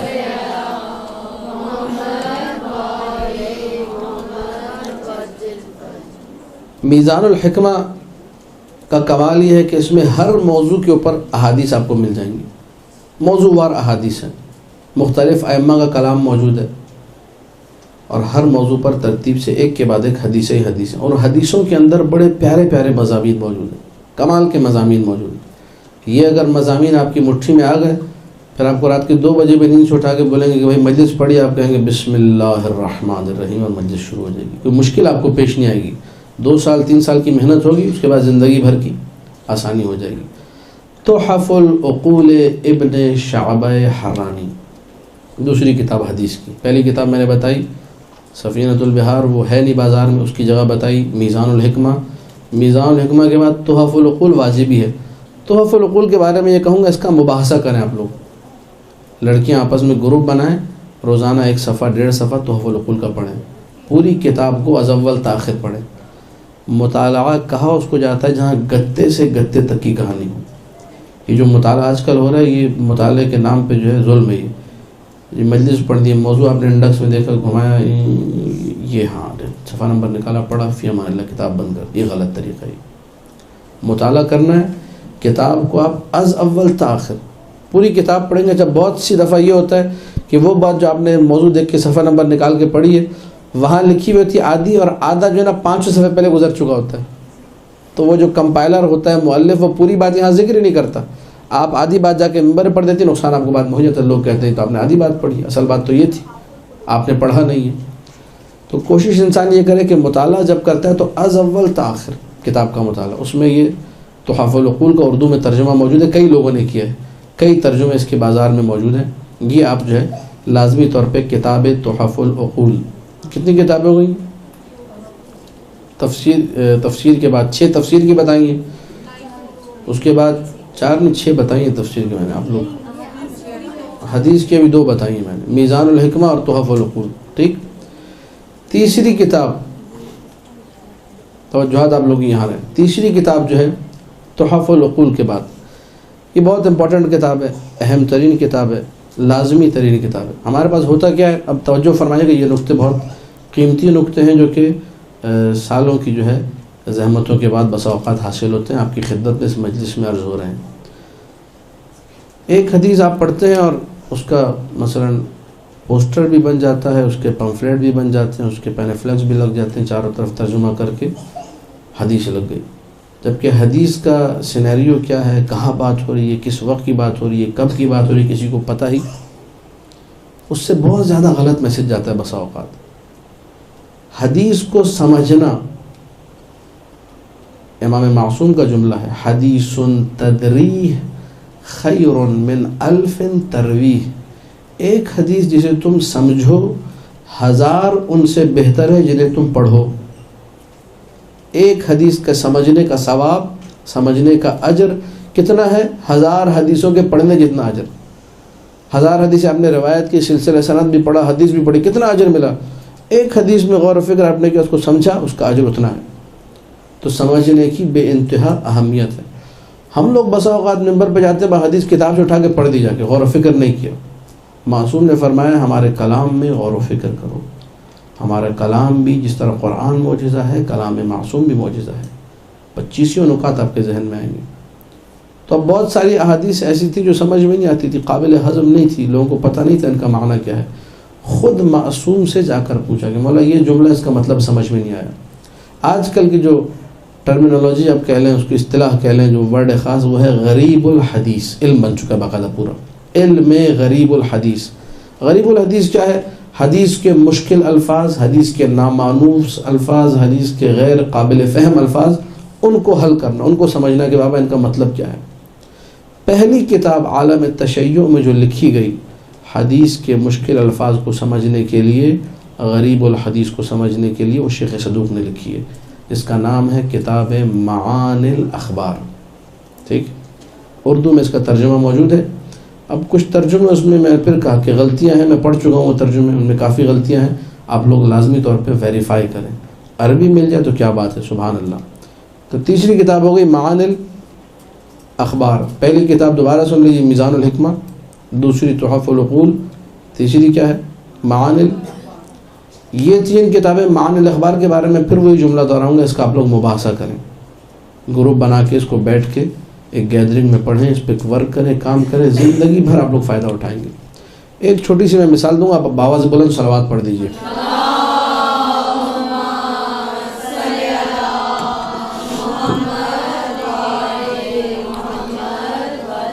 حدیث آپ لوگوں نے سنی ہوگی، بڑی مشہور و معروف حدیث ہے. تمام خطبہ، ذاکرات، ذاکر، عالم سبھی پڑھ رہے ہیں ممبر سے. مولا حسین نے فرمایا الناس عبید الدنیا والدین لاعق علی السنتهم یحوتونه حیثما درت معایشهم فاذا محسوا بالبلاء قلت دیانون. کیا فرمایا مولا حسین نے کہ جی لوگ دنیا کے غلام ہیں. سنیے حدیث آپ لوگوں نے؟ نہیں سنی. لوگ دنیا کے غلام ہیں اور دین ان کی زبان کا چٹخارا ہے. جب تک دین سے کام نکل رہا ہے، دین کے ارد گرد گھوم رہے ہیں. جب بلائیں آتی ہیں، جب مشکلات آتی ہیں، جب پریشانیاں آتی ہیں، تو دیندار لوگ کم رہ جاتے ہیں. یہ حدیث لکھ دیا آپ نے، پمفلیٹ بنا دیا، پوسٹر بنا دیا، چھاپ دی. ترجمہ کیا کہ آپ نے الناس عبید الدنیا، لوگ دنیا کے غلام ہیں. یہ 25 جگہوں پہ آپ کو یہ حدیث ملے گی، لیکن ترجمہ ٹھیک نہیں ہے. کیوں؟ میں بھی پہلے یہ حدیث پڑھتا تھا اور اس پہ خوب ہم لوگ تبلیغ کرتے تھے، خوب نقطے لگاتے تھے، لوگوں کو بتاتے تھے یہ درس ہے. یہ بعد میں پتہ چلا بھائی کہانی کچھ اور ہے. فرزدق جا رہا ہے، کامل بہائی میں نے روایت پڑھی. فرزدق جا رہا ہے، کوفہ سے چلا ہے، راستے میں امام حسین علیہ السلام سے ملاقات ہوئی. مولا آپ کہاں جا رہے ہیں؟ کہا کوفہ. کوفہ والوں کے حال احوال کیا ہیں؟ فرزدق نے یہ کہا قلوبہم معک سیوفہم علیک. کوفہ والوں کے دل آپ کے ساتھ ہیں لیکن ان کی تلواریں آپ کی گردن پر. اچھا فرزدق ایک شاعر ہے، آل محمد کا چاہنے والا ہے، لیکن اس کا کلام حجت نہیں ہے. فرزدق غیر معصوم، فرزدق کا کلام حجت نہیں ہے، لیکن اگر فرزدق کی تائید مولا کر دیں تو پھر فرزدق کا کلام بھی کیا بن جائے گا؟ حجت بن جائے گا. جب فرزدق نے کہا قلوبہم معک و سیوفہم علیک، ان کے دل آپ کے ساتھ ہیں، ان کی تلواریں آپ کی گردن پر، تو فوراً مولا نے کہا الناس عبید الدنیا، یہ جو کوفہ والے جو دل ہمارے ساتھ اور تلواریں ہماری گردنوں پہ رکھتے ہیں، یہ کوفہ والے دنیا کے غلام ہیں، میرے غلام. دیکھیں کتنا فرق آگے نہیں آگے. ایک دفعہ آپ ترجمہ کرتی ہیں دنیا، لوگ دنیا کے غلام ہیں، لوگ میں تو پھر سبھی لوگ آ گئے، میں بھی آ گیا، آپ بھی آ گئے، سب آ گئے. اور ایک دفعہ آپ کہتے ہیں کوفہ والے، یہ جو لوگ جنہوں نے لحوف کے مطابق 12,000، ارشاد کے مطابق 10,000 12,000 خط امام حسین علیہ السلام کو لکھے، اور ہر خط کے آخر میں لکھا عجل ثم عجل ثم عجل، جلد آئیے جلد آئیے جلد آئیے. 25 سائن ایک خط پہ. امام نے عاشور کے دن وہ جب کہا کہ تم نے خط لکھے، کہا ہم نے کون سے خط لکھے؟ امام نے صحابی کو بلایا، 2 بوریاں وہ لے کر آیا، اور دونوں بوریوں کے جب منہ کھولے تو 12,000 خط اس میں سے نکلے. تو یہ جو لوگ تھے، اب دیکھیے کتنا فرق آ گیا بات میں. ایک دفعہ اوور آل بات کرتی کہ دنیا کے جتنے لوگ ہیں سبھی دنیا کے غلام ہیں. یہ امام حسین نے یہ تو نہیں کہا تھا، امام حسین نے خاص پرٹیکولر جو پاپولیشن تھی اس کے بارے میں کہا، خاص طبقے کے بارے میں کہا کہ یہ طبقہ جو خط مجھے لکھ رہا ہے، نعرہ میرا لگا رہا ہے، دم میری محبت کا بھر رہا ہے، پیسے اپنے زیاد سے لے کے میرے خلاف میری گردن پہ تلوار لے چڑھا، یہ طبقہ دنیا کا غلام ہے. فرق آیا نہیں ہے بات میں. حدیث چھاپ دی، مثال دے رہا ہوں، مدرسہ القائم کی طرف سے پوسٹر بن گیا کہ جی مولا علی سے ایک شخص نے کہا یا علی میں آپ سے محبت کرتا ہوں، تو مولا نے کہا کہ جو ہے تم بلاؤں کے لیے، فقر کے لیے، فاقے کے لیے تیار ہو جاؤ. ہیں ایسی حدیث ہے نا، آپ لوگوں نے پڑھی ہوں گی، سنی بھی ہوں گی کہ جو ہم اہل بیت سے محبت کرے فلیستعد للفقر، تو فقر کی تیاری کرے. اب آپ نے یہ حدیث پڑھ دی. اچھا وہ بندہ جو امیر ہے کیا وہ محبت نہیں رکھتا؟ جب وہ محبت رکھتا اس کو فقیر ہو جانا چاہیے، پھر فقر کی تیاری کرنی چاہیے. بہت سونے پڑھا اور بڑے غلط میسج گئے. معانی الاخبار شیخ صدوق، جس کتاب کا میں نے آپ کو حوالہ دیا، اس میں کسی شخص نے اگر پوچھا چھٹے امام جعفر صادق صلوات اللہ وسلام علیہ سے، اللہم صلی علی محمد و آل محمد، مولا مجھے یہ بتائیے ایک شخص نے آ کر امیر المؤمنین سلام اللہ علیہ سے یہ کہا تھا میں آپ سے محبت کرتا ہوں، انی احبک، آپ سے محبت ہے. تو امام نے پلٹ کر یہ جملہ کہا فَأَعِدْ لِلْفَقْرِ جِلْبَابًا یا جُلْبَابًا، تم فقر کی رضا کے لیے تیار رہو، تیاری کرو. تو فوراً چھٹے امام نے پلٹ کے دیکھیے جملہ کہا لَيْسَ هَكَذَا، جیسا تم سمجھو ویسا نہیں ہے. یہ پڑھا گیا ہے، میں اسے مسٹیکس ہوئی ہیں، میں آپ کو وہ بتا رہا ہوں. جیسا تم سمجھو ویسا. اب اس پہ آپ نقطے لگائے جائے، بے جا نقطہ آفرین اسی کو کہتے ہیں. حدیث سمجھے بغیر اس پہ آپ خوب جو ہے ورک کیے جائیں. پہلے سمجھو حدیث کو، اس کے بعد ورک ہونا چاہیے اس پہ. مولانا نے کہا امیر المومنین کی مراد یہ تھی کہ جب تم نے ہم سے محبت کر لی، اب یوم فقر یعنی یوم قیامت کی تیاری کرو. تم عمل اچھا ہونا چاہیے تمہارا. کتنا دیکھیے بات میں فرق آ گیا. 10 سال اس حدیث کو پڑھا گیا، لوگوں کو بیوقوف بنایا گیا کہ جی تم فقیر ہو جاؤ گے. امیر المومنین سے محبت کر کے فقیر ہوتا؟ اگر امیر المومنین سے محبت کر کے فقیر ہوتے تو امیر المومنین ہمیں رزق کی دعائیں کیوں بتا؟ وسعت رزق مستحب ہے. بیوی بچوں کے خرچے کے لیے زیادہ محنت کرنا، اوور ٹائم لگانا کمپنی میں مستحب ہے شرعاً، علماء نے لکھا ہے اپنی کتب میں اس کو. آپ کہہ رہے ہیں کہ جو ہم اہل بیت سے محبت کرے وہ فقر کے لیے تیار ہو جائے. فقر کی مذمت کی گئی ہے روایات میں. تو بغیر سوچے سمجھے حدیث پڑھی، اوہ بس میں اسی پہ مجلس پڑھ دیتی ہوں ابھی جا کے، چلو بھائی ہو گیا کام. پہلے سمجھو اس کو، بندہ کام کرے. حدیث کو سمجھنے کے لیے میں دوبارہ تاکیداً عرض کر رہا ہوں، کتاب معانی الاخبار کو حفظ کر لے. خدا رہا معانی الاخبار آپ نے حفظ کر لی، خدا آپ کے ذہنوں کو وہ نور دے گا منبر کے حوالے سے، حدیث فہمی کے حوالے سے، کہ انشاءاللہ آپ بندہ خیر کو دعا دیں گی. لیکن کام کریں ان کتب پہ، کتابوں کو پڑھیں اور کیسٹوں اور سیڈیوں اور ان چیزوں سے اجتناب کریں. استفادہ کرنا ہے، ذاکری کورس میں چیزیں بھی آتی ہیں، اس کی اہمیت اپنی جگہ ہے، لیکن اس سے استفادہ اتنا ہو کہ آپ یہ دیکھیں اس کا اعتماد کیا. مثلا ڈینیل کارنیگی نام ہے، اب نام میرے ذہن میں، اس نے کتاب لکھی فن الخطابہ، اس کی کتاب کا نام ہے ہاؤ ٹو اسپیچ. تقریر کیسے کی جائے. اس نے اسے بہت سارے مطالب بیان کی کہ انسان کو بے باک ہونا چاہیے, بولڈ ہونا چاہیے. عورتوں کے لیے تو قطر مناسب نہیں, لیکن عورتوں کے سامنے چل جاتا ہے, عورت کے سامنے تقریر کر رہی. وہاں اپنی بے باکی کا, اپنی بہادری کا, اپنے جو ہے جسے کہا جائے بولڈنس جسے کہا جائے, اس کا مظاہرہ کرنا ہے بولنے میں. وہاں ڈرنا نہیں ہے, ہچکچانا نہیں ہے, ہیزیٹیشن کوئی نہیں ہونی چاہیے. یہ چیزیں آپ سیکھیں کہ میں خطیب کو دیکھ رہی ہوں, سی ڈی کو دیکھ رہی ہوں صرف اس لیے کہ دیکھوں کہ اس کا بولنے کا انداز کیا, اسلوب کیا ہے اس کا. وہ اعتماد آپ نے کیچ کرنا, اس خطیب کو کاپی نہیں کرنا. اتنی حد تک آپ نے سی ڈی سے استفادہ کرنا ٹھیک ہے.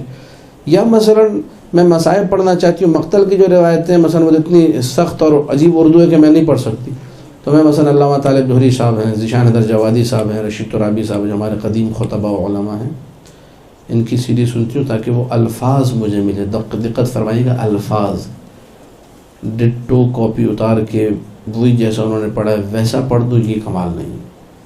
آپ مصائب کے الفاظ لے لیں, تیاری آپ کی اپنی ہو, تمہید آپ کی اپنی ہو, گریز آپ کا اپنا ہو, سب کچھ آپ کا اپنا ہو, محنت آپ کی اپنی ہو. تو ایکسٹریکٹ کا جو ایک طریقہ کار ہے, نکالنے کا طریقہ کار سی ڈی سے, وہ اگر آپ کے پاس ہنر موجود ہے, جو سیکھنا ہے آپ نے, جو واقعاً سیکھنا آپ کے لیے ٹھیک ہے, اس حد تک سی ڈی سے سیکھے. باقی آپ کا پورا کنسنٹریشن ہونا چاہیے کتابوں کے اوپر. جو میں نے تفسیریں بتائی ہیں, جو آپ کو حدیث کی کتابیں بتائی, ان پہ توجہ کریں اور کوشش کریں کہ ان کتابوں کو میں اپنے ساتھ رکھوں, ان سے استفادہ کروں. باقی کچھ کتابیں میں نے ذکر نہیں کیے, وہ اس وجہ سے ذکر نہیں کی کہ وہ تو ہونا ضروری ہے, ان کے بغیر تو چارہ ہی نہیں. قرآن ہے, نہج البلاغہ ہے, سیف سجادی, یہ 2-3 کتابیں, یہ اس کو ہم لوگ عربی میں کہتے ہیں مفروغ عن, یعنی اس پہ بات کرنے کی ضرورت ہی نہیں ہے. یہ اگر نہ ہو تو پھر تو بات بنے گی نہیں, کیونکہ تفسیر کس کی ہے؟ قرآن کی. پھر اس کے بعد میں حدیث کی کتابیں بتا رہا ہوں, حدیث کی کتابوں میں سب نہج البلاغہ سے ماخوذ حدیثیں بھی موجود ہیں, لیکن بہرحال نہج البلاغہ ہونا ضروری ہے. مولانا ذیشان حیدر جوادی کا اچھا ترجمہ ہے, مفتی جعفر شاہ کا اچھا ترجمہ ہے, 2-3 ترجمے آپ رکھ لیجئے. سیف سجادیہ ہے, اس کے 2-3 ترجمے اپنے پاس لازمی طور پہ رکھیں. یہ وہ مواد ہے جس میں آپ کو انتخاب موضوع میں آسانی رہے گی. بیجا نکتہ آفرینی سے بچنے کے لیے حدیث میں غور کرنا ضروری ہے. میں نے تفصیل سے آپ کی خدمت میں عرض کر دیا. 2-3 میں نے آپ کو مثالیں دے دی کہ لوگوں نے کس طرح جو ہے غلط باتوں کو ممبر سے کیا, حدیث کو نہ سمجھنے کی وجہ سے. جب حدیث سمجھ میں آئے گی تو انسان پر غلط قسم کے نکتے نہیں لگائے گا. بعض اوقات جب تیاری نہیں ہوتی ہے, بعض اوقات جب انسان جو ہے آمادہ نہیں ہوتا ہے, اور انسان کے اندر یہ ہوتا ہے کہ بھئی اب میں کوئی اوپر کی بات کروں پچھلے خطیب سے, وہاں پر وہ بسا اوقات تیاری نہ ہونے کی وجہ سے غلط بات کر جاتا ہے. ایک جگہ مجلس پڑھ رہا تھا میں, تو وہاں میں نے فضائل پڑھتے ہوئے ایک نکتہ لگایا. میں نے کہا صحابی وہ ہے جو کہ رسول اکرم کے وضو کے پانی کو زمین پہ نہیں گرنے دیتے. یہ روایات کے جملے ہیں. ایک لفظ ہے وضو اور ایک ہے وضو. وضو واو پہ ضمے کے ساتھ اس عمل کو کہتے ہیں, ہاتھ دھونا, سر پاؤں کو, چہرے کو دھونا, سر کا مسا, پاؤں کا مسا, یہ وضو کہلاتا ہے. وضو واو پہ فتح کے ساتھ اس پانی کو کہتے ہیں, اس سے وضو کیا جاتا ہے. تو رسول کا وضو زمین پہ نہیں گرتا تھا, روایت کے جملے ہی. صحابہ کرام ہاتھ پھیلا کے کھڑے ہوتے تھے اور وہ پانی اپنے سینوں پہ ملتے تھے وغیرہ وغیرہ. یہ میں نے روایت پڑھی. اس کے بعد میں نے کہا مقام علی ابن ابی طالب یہ ہے کہ مولا جب ایک غزوے سے واپس آئے, پسینے میں شرابور تھے, بہار میں روایت موجود ہے, تو اللہ کے رسول آگے بڑھے, انہوں نے امیر المومنین کے پیشانی سے اپنے ہاتھوں سے پسینے کو صاف کیا, اپنے سینے پر ملا تبرکاً. یہ میں نے ایک نقطہ وہاں پر پڑھ دیا. ابھی تو آپ کو ویسے ہی سنا ہے, وہاں خطابت کے انداز میں پڑھا, اس کو اچھے انداز میں پڑھا.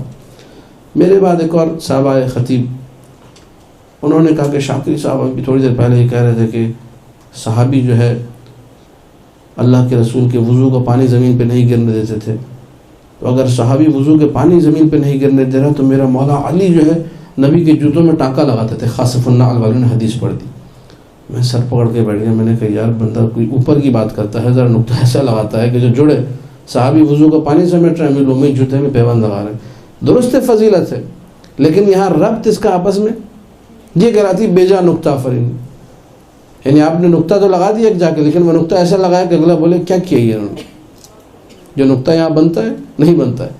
آپ جب نقطہ لگائیں تو جو میڈیم ڈگری پہ اگر نقطہ, تو آپ نے سپرلیٹو ڈگری پہ جا کر نقطہ لگانا ہے. اس سے اوپر کی بات کرنی ہے, اس سے اچھی بات کرنی ہے, اس سے بڑی فضیلت بیان کرنی ہے. پہلے خطیب نے بڑی فضیلت بیان کی, آپ نے نقطہ اس سے چھوٹی فضیلت پہ لگا دیا, تو یہ کیا کہلائے گا؟ بیجا نقطہ, بے تکا نقطہ. اس نقطے کوئی تک نہیں بنتی. یہ کب ہوتا ہے؟ جب انسان کی تیاری نہ ہو. اہم ترین نقطہ آپ کی خدمت میں عرض کروں، جب کبھی تیاری نہ ہو تو آپ معذرت کر لیں، میں نہیں پڑھ سکتی. اگر آپ نے بغیر تیاری کے ممبر پہ چڑھنے کی کوشش کی نقصان اٹھائیں گی، کبھی فائدہ نہیں ہوگا. تیاری نہیں ہے، معذرت خواہوں، میں نہیں پڑھ سکتی. یا جو آپ کو اگر ایک جملہ ہے تو ایک جملہ پڑھ کے اتریں آپ، جو ذہن میں تیار ہے. تھوڑا وقت دے لو، 5 منٹ کی تیاری مجھے کرنے دیں، ذہن آمادہ کرنے دیں، 5 منٹ ہی پڑھ کے اتریں، زیادہ نہیں. اگر ملکہ ہے، اتنی صلاحیت ہے، اتنی قوت ہے، وَإِلَّا مت کریں. یہ کام بہت زیادہ نقصان دہ بغیر تیاری کے یہ کام کرنا. یا بسا اوقات جب لوگوں کو مطالعہ کتب کم ہوتا ہے، ایک صاحب تھے، مولانا صاحب نے جا کے کہا کہ نمبر 2 نے ابراہیم کو آگ میں ڈالا. نعرے لگ گئے، نمبر 2 نے ابراہیم کو آگ میں ڈالا. اور کیا نئی بات کی بھائی، کیا نقطہ لگایا مطلب، سبحان اللہ. ان سے بعد میں آ کے پوچھا قبلہ یہ آپ نے بڑا زبردست جملہ کہا، مزہ آ گیا. کہا کیا؟ کہا وہ نمبر 2 نے ابراہیم کو آگ میں ڈالا. کہا کہ کتاب میں لکھا ہے، میں نے تھوڑی کتاب میں وہ دیکھا تو نمرود کو نمبر 2 لکھا ہوتا. نمرود نہیں، اس کو آپ کا لکھے نقطے لگا دیں. تو اب جن لوگوں کا مطالعے کا یہ نہج ہو کہ وہ نمرود کو اگر نمبر 2 لکھا، اس بیچارے کو یہ نہیں پتا کہ نمرود کون ہے. وہ اس نے حدیث جا کے پڑھ دیں گے، روایت جا کے پڑھ دیں گے، اسی کو اس نے لگا دیا وہاں جا کے. لوگوں نے نعرے لگا دیے، وہ خوش ہو گئے کہ یار میں نے کوئی کمال دکھا دی. بسا اوقات یہ بھی ہوتا ہے، لیکن یہ ایک دفعہ تو ہو گیا، بعض اوقات گلے کو آ جاتا ہے، بعض اوقات الٹا گلے کو آ جاتا ہے. آپ نے لکھا جو ہے کچھ ہے، پڑھا آپ نے کچھ ہے، نقطہ آپ نے کچھ لگایا، لوگوں نے سمجھا کچھ ہے. یہ تب ہوتا ہے جب انسان کا کتب کا مطالعہ اچھا نہ ہو، کتب کو پڑھنا نہ آتا ہو، الفاظ سے اچھی طریقے سے واقف نہ ہو. ایک صاحب کو دیکھا وہ مجلس پڑھنا کلپ بن کے چل گیا چاروں طرف. ٹھیک ہے، ممکن آپ لوگوں نے بھی سنا ہو. کتابوں کے نام سارے غلط، آیتیں ماشاءاللہ ایسی کہ بندے کو ہنسی آ جائے. کوئی کامیڈی پروگرام دیکھنے کی ضرورت نہیں، آپ نے کلپ سن لے بیٹھ کے، بس ہنس کے آپ کے پیٹ میں درد ہو جائے کہ یہ کیا بندہ پڑھ رہا ہے. آیتیں پڑھ رہا ہے وہ، لیکن ایسی پڑھ رہا ہے کہ ہم لوگ ایسی چھوٹ جائے. ایسی تفسیر نعوذ باللہ توہین کی حد تک کر رہا ہے. خدا بچائے، استغفار پڑھیں ہم لوگ، کبھی یہ کام نہ کریں، کبھی ایسی نوبت نہ ہے بندہ اس نہج پر آ جائے کہ خواہ مخواہ کے فضول نقطے. وہ ایک کلپ میں نے دیکھا تھا کسی ایران کے ذاکر کا، مداح تھا کوئی، اب وہ مصائب پڑھا، اس نے جو ہے مصائب میں کہا کہ جو ہے وہ اس پہ پھر آگے دانشمند نے بھی کافی اس کو جھاڑ پلائی تھی، تقریر کی تھی اس کے خلاف. دانشمند صاحب ایک اچھے خطیب ایران کے، اس نے کہا حسین میں جو ہے 3 نقطے ہیں، ٹھیک ہے، اور زینب میں جو ہے سنا ہوگا شاید آپ لوگوں نے 5 نقطے. اب لوگ رو رہے ہیں، اس میں کیا نقطہ ہے بھائی؟ حسین میں 3 ہے، زینب میں 5، میں ثابت کیا ہوا، اس نکلا کیا اس سے؟ تو بسا اوقات ایسے نقطے ہوتے ہیں جن کی کوئی تک نہیں ہوتی، بالکل کسی کو سمجھ میں نہیں آتے. بعض اوقات بات سمجھ میں نہ آنے کی وجہ سے بے تکی لگتی ہے، اور بعض اوقات بات ہی بے تکی ہوتی ہے. ان دونوں میں فرق ہے. ممکن آپ کسی ایسے مجمع میں جا کے بات کریں جہاں لوگ کہیں سمجھ میں نہیں آیا جی ذاکرہ نے کیا پڑھا، لیکن آپ کی بات ٹھیک تھی. یہ ٹھیک ہے کہ لوگ نہ سمجھے، لوگوں کا علم کم تھا، لوگوں کا فہم کم تھا. آپ نے بھی جو نا جتنا قریب جا کے سمجھانا چاہیے تھا نہیں کیا آپ نے وہ کام. یہ مرحلہ ہم کہتے ہیں ٹھیک ہے، اوکے، آپ نے محنت کی تھی، پڑھ دیا. لیکن بعض اوقات بات ہی بے تکی ہوتی ہے، سمجھ میں نہیں آتی. اب ایک مثال دو فقط سمجھانے کے لیے.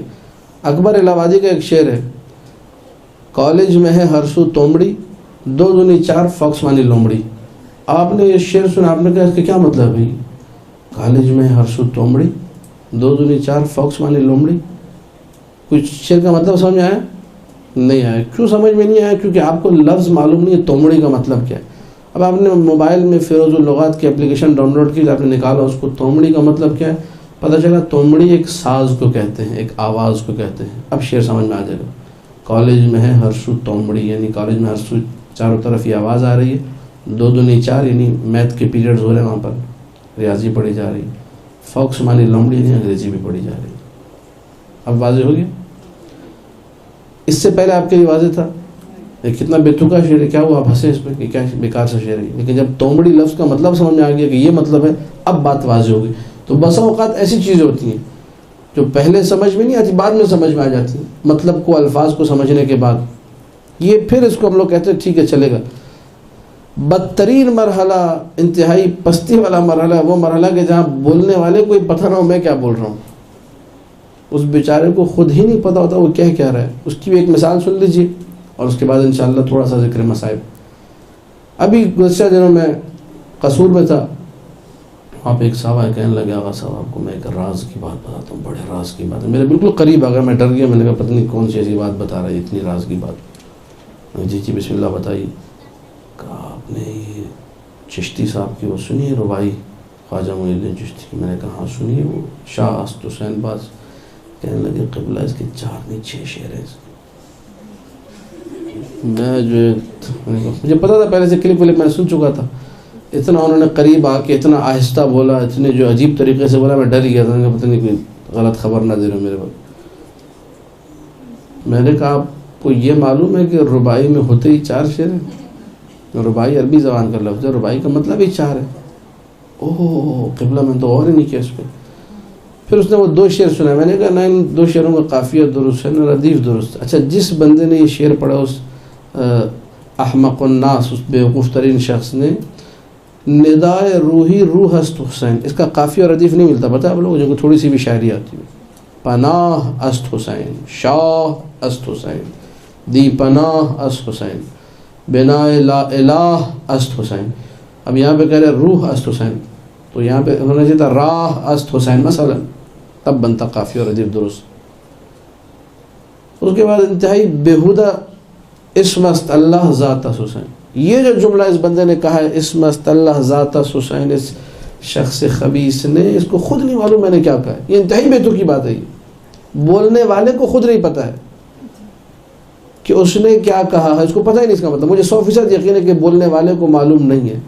یہ مطلب ائمہ سلام اللہ علیہم نے کئی احادیث میں منع کیا کہ خدا را ذات خدا کے بارے میں مت سوچو، اگر تم نے اللہ کی ذات کے بارے میں سوچنا شروع کیا تم گمراہ ہو جاؤ گے، تم ضلالت کی طرف جاؤ گے۔ معصوم منع کر رہا ہے، یہ کہہ رہا ہے جی شعر آیا ہے، وہاں سے آیا ہے، مولا کے دربار سے آیا ہے، حکم ہوا ہے، استخارہ نکالا ہے، کبھی کہتا ہے میں نے خود پڑھا ہے۔ ایک ہی شعر میں 3 باتیں انہوں نے کی مختلف۔ یہ بھی خطیب ہے، اس کو بھی لوگ سن رہے ہیں، لاکھوں روپے دے کے مجلس سنی جا رہی ہے، لیکن آپ دیکھیے یہ ہوتی ہے بے جا بے تکی بات، بے ہودہ بات، اور چونکہ عقائد کے خلاف ہے اس لیے میں نے سخت لفظ بننے کے لیے استعمال کی۔ یہ خباثت ہے سراسر، یہ حماقت ہے، یہ کہ آپ ممبر پر آ کر اتنی غیر ذمہ داری کا مظاہرہ کریں، ایسی بے تکی بات کریں۔ خدا ہم سب کو بچائے ان بے تکی باتوں سے، بے جا نکتہ آفرینیوں سے۔ سب کا حل ایک ہے۔ آل محمد کے بارے میں جملہ موجود ہے، خود آل محمد نے فرمایا کہ آل محمد عیش العلم و موت الجہل، آل محمد علم کی زندگی ہے اور جہالت کی موت ہے۔ وجود آل محمد، وجود پربرکت آل محمد کیا ہے؟ یہ وجود علم کی زندگی، عیش العلم، عیش کہتے ہیں زندگی کو، عیش العلم علم کی زندگی ہے اور جہالت کی موت۔ علم جتنا بلند ہوتا جائے گا، علم خود ایک نور ہے، العلم نور یقذفہ اللہ فی قلبہ من یشاء، علم ایک نور ہے، خدا جس کے وجود میں رکھ دے وہ اس نور سے بہرمند ہوتا ہے اور اس نور سے استفادہ کرتا ہے، لیکن یہ مشیت پروردگار ہے، جہاں چاہے رکھ دے۔ تو میں اگر آپ کتب کا مطالعہ کریں، موضوعات کا انتخاب اچھے طریقے سے ہو، مطالعہ اچھے طریقے سے ہو، مباحثہ اچھے طریقے سے ہو، تسلسل کے ساتھ، استمرار کے ساتھ، کنٹینیویشن کے ساتھ ایک کام ہو، اس کا رزلٹ انشاءاللہ 1-2 سالوں میں آئے گا۔ اب تھوڑا سا آپ کے سامنے جو ہے ذکر مصائب کے حوالے سے چند جملے اور زحمت کو میں تمام کروں گا، بآواز بلند صلوات پڑھ دیجیے۔ اللہم صلی علی محمد و آل محمد۔ گفتگو چونکہ خطابت پر تھی اور ذاکری پر، تو اسے کہا جاتا ہے گریز۔ یہ بھی آپ لوگ سیکھ لیجئے کہ انسان بالکل بغیر کسی تمہید کے شروع نہ کرے، 2-3 جملے ایسے رکھے جو اسے فضائل سے مسائب کی طرف اس کا ربط بنا دیں۔ اس ربط کو اصطلاح میں ہم لوگ خطبہ حضرات کہتے ہیں گریز، یعنی جہاں سے گریز ہوتا ہے فضائل الی المصائب، فضائل سے مصائب کی طرف روانگی ہوتی ہے آپ کی۔ بات چونکہ خطابت پر تھی، بات یہ ہو رہی تھی کہ انسان کو ذکر کرنا آنا چاہیے۔ جیسا ذکر آل محمد نے کیا ویسا ذکر کسی نے نہیں کیا۔ ذاکر حسین کی مجلس، اس کی ابتدا، اس کی انتہا، دونوں کا تعلق ان آیات سے ہوتا ہے جن آیات کی تلاوت سر حسین علیہ السلام نے کی۔ سر حسین نے آیت پڑھی بسم اللہ الرحمن الرحیم، ذاکر ممبر پہ چڑھتی پہلی آیت جو پڑھتا ہے بسم اللہ الرحمن الرحیم۔ امام حسین کے سر نے کئی مرتبہ تلاوت کی، وَسَيَعْلَمُ الَّذِينَ ظَلَمُوا أَيَّ مُنْقَلَبٍ يَنْقَلِبُونَ، یہ قرآن کی آیت ہے جس آیت کی تلاوت مولا حسین کے سر نے کئی دفعہ کی. یہ بھی ایک ہم لوگوں کے ذہن میں بیٹھ گیا نوحوں کی وجہ سے، مختلف مطالب کی وجہ سے، کہ جی شاید مولا حسین نے خالی سورہ کہف پڑھی تھی. نہیں، امام حسین نے کئی آیات کی تلاوت کی، باقاعدہ کتاب چھپ چکی آیات سرخ کے نام سے، کہ مولا حسین کے سر نے کن کن آیتوں کی تلاوت کی. تو مجلس حسین کی ابتدا بھی اس آیت سے جس کی تلاوت کا شرف سر حسین نے حاصل کیا، اور انتہا بھی اسی آیت پر ہے.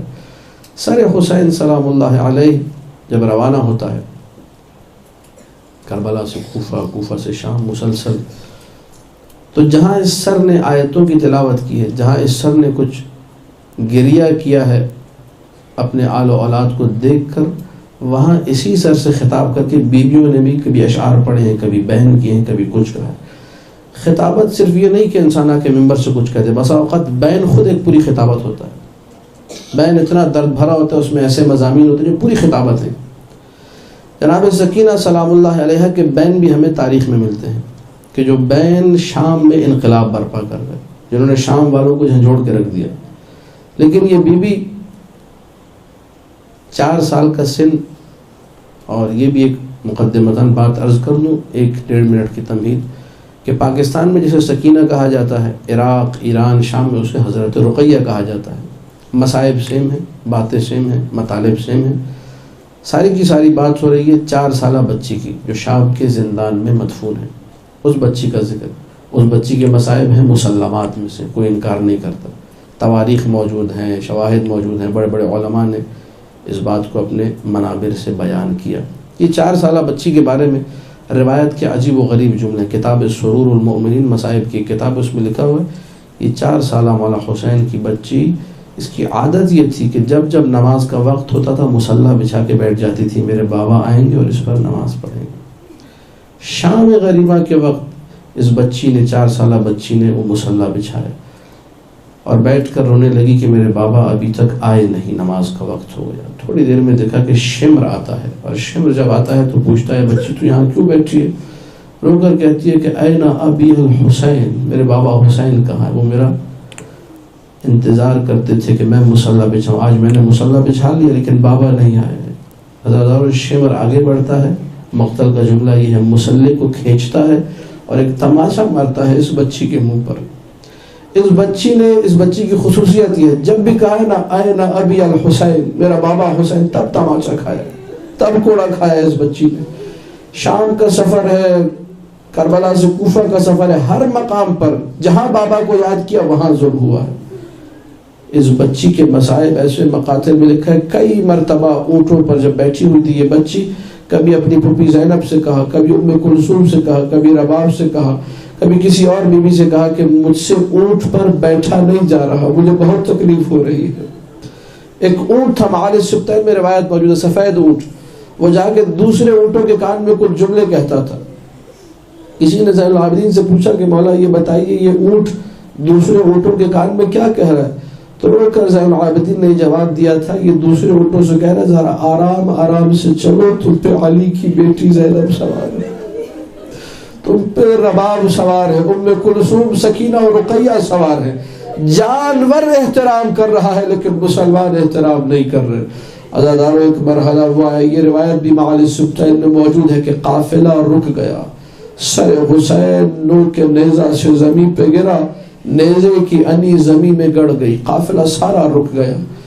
پوچھا سید سجاد سے کہ قافلہ کیوں رک گیا ہے، یہ جانور آگے کی طرف بڑھتے کیوں نہیں، حرکت کیوں نہیں کرتے؟ میرے مولا نے جواب دیا کہ حسین کی ننھی بچی ناقے کی پشت سے زمین پہ گر گئی ہے، جب تک سکینہ واپس نہ آئے گی یہ 4 سالہ بچی، قافلہ آگے نہیں بڑھے گا. مولا نے ادھر یہ جملے کہے، زینب کبریٰ نے خود کو ناقے سے گرایا، پرخار میدان میں دوڑنا شروع کیا. سکینہ میری بچی کہاں ہے، میری لاڈلی سکینہ کہاں ہے؟ عزادارو جناب زینب کبریٰ سکینہ کو پکار رہی ہے. ملا مہدی مازندرانی لکھتے ہیں اچانک ہی دور سے دیکھا کوئی برقع پوش بی بی سکینہ کے بالوں سے خاک کو صاف کر رہی ہے، پاؤں سے قدموں سے خاروں کو نکال رہی ہے اور روتی جا رہی ہے اور کہہ رہی ہے میری جان سکینہ، میری بچی سکینہ. پکار کر زینب کبریٰ نے کہا کون؟ کہا کہ زینب بیٹا میں تمہاری ماں فاطمہ زہرا ہوں، جہاں جہاں حسین کے بچے گریں گے میں آؤں گی انہیں دلاسا دینے کے لیے، میں آؤں گی ان کے بالوں سے خاک کو صاف کرنے کے لیے۔ یہ قافلہ چلتا رہا، بس آخری جملے یہاں تک کہ زندان شام آیا۔ طاہر دمشقی یزید کا خادم ہے، کہتا ہے یزید سو رہا ہوتا تھا، میں نے کئی مرتبہ دیکھا تشت میں رکھا ہوا سر حسین بلند ہوتا تھا، کھڑکی سے وہ مقام جہاں زندہ نظر آتا تھا اس مقام کا رخ کرتا تھا، اور اس سر سے آنسو بہتے ہوئے میں نے خود دیکھے، اور کہتا تھا بار الہ میری اطرت کے ساتھ کیا ہو رہا ہے، میری اولاد کے ساتھ کیا ہو رہا ہے، بار الہ تو میرے بچوں کا انتقام لینا۔ طاہر دمشقی کہتا ہے ایک رات کو میں نے دیکھا شدید کوہرام بپا ہے، ماجرا کیا ہے معلوم کیا تو پتہ چلا حسین کی چھوٹی بچی نے بابا کو خواب میں دیکھا ہے اور اٹھ کر بیٹھ گئی ہے، بار بار کہے جا رہی ہے ایتونی بے والدی و قرۃ عینی، میرے بابا کو لے آؤ، میرے دل کی ٹھنڈک کو لے آؤ، نور عین کو لے آؤ، مجھے بابا سے ملا دو۔ اتنا گریہ کیا کہ 84 بیوہ بچے سب جمع ہو گئے، سکینہ کے گرد سب رو رہے زار و قطار۔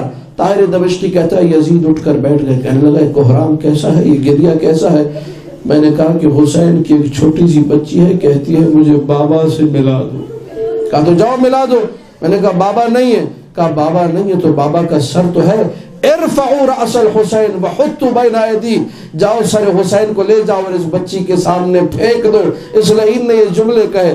طاہر دمشقی کہتا ہے میں نے تشت میں سر کو رکھا، اس پر ایک سفید کپڑا ڈالا، جیسے ہی میں زندان کے دروازے پر پہنچا دروازہ کھولا، اب جو تشت بچی کے سامنے رکھا، دیکھیے 4 سال کی بچی یہاں پہ مائیں بیٹھی ہوں گی، وہ سمجھتی ہیں، رو کر بچی یہ کہتی ہے مجھے کھانا نہیں مجھے بابا چاہیے۔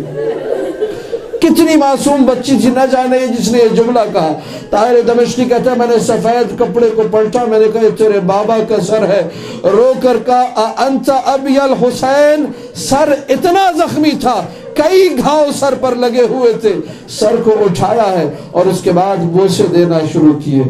یا ابتاه من الذي اعتمني على صغر سنی، 15 سے 20 بین منتخب ترہی میں نقل ہوئے، میں 3-4 پڑھ کے زحمت کو تمام کروں۔ یا ابتاه من الذي اعتمني على صغر سنی، بابا مجھے اتنی کم سنی میں یتیم کس نے کر دیا بابا۔ یا ابتاه من الذي خضبك بدمائك، بابا یہ آپ کی داڑھی پہ خون کیسا لگا ہوا ہے بابا۔ یا لیتنی کنت عمیاء، بابا کاش کہ میں اندھی ہو جاتی ایسا آپ کا چہرہ نہ دیکھتی۔ یا لیتنی مت قبل هذا اليوم، بابا کاش کہ میں مر جاتی آپ کو اس طرح نہ دیکھتی۔ سکینہ بیان کرتی رہی۔ یہ سکینہ وہ ہے جب رخصت آخر کا وقت آیا تھا، مولا حسین نے سکینہ کے لبوں پر اپنے لب رکھے تھے، سکینہ کے ہونٹ سوکھے ہوئے بھی تھے پھٹے ہوئے بھی تھے، اب جو آخری لب سکینہ نے رکھے ہیں مولا حسین کے لبوں پر، زیارت ناہیہ میں امام زمانہ کا سلام ہے۔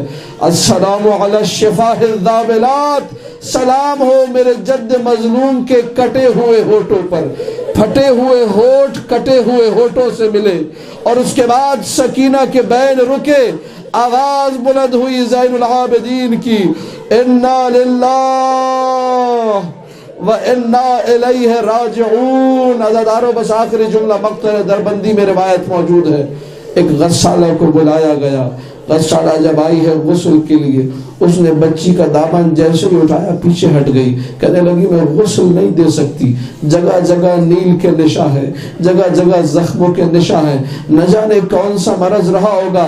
آئی زینب کبریٰ کے پاس دست ادب جوڑ کے کہنے لگی علی کی بیٹی زینب کبریٰ مجھے معاف کرنا، میں غسل نہیں دے سکتی۔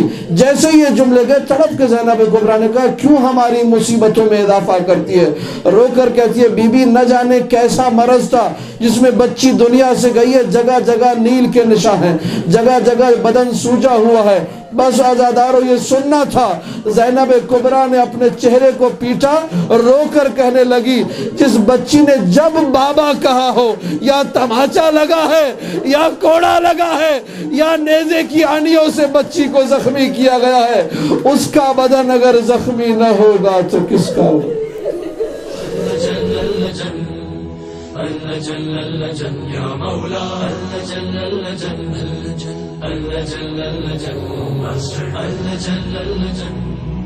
اللجل يا صاحب السماء اللجل اللجل اللجل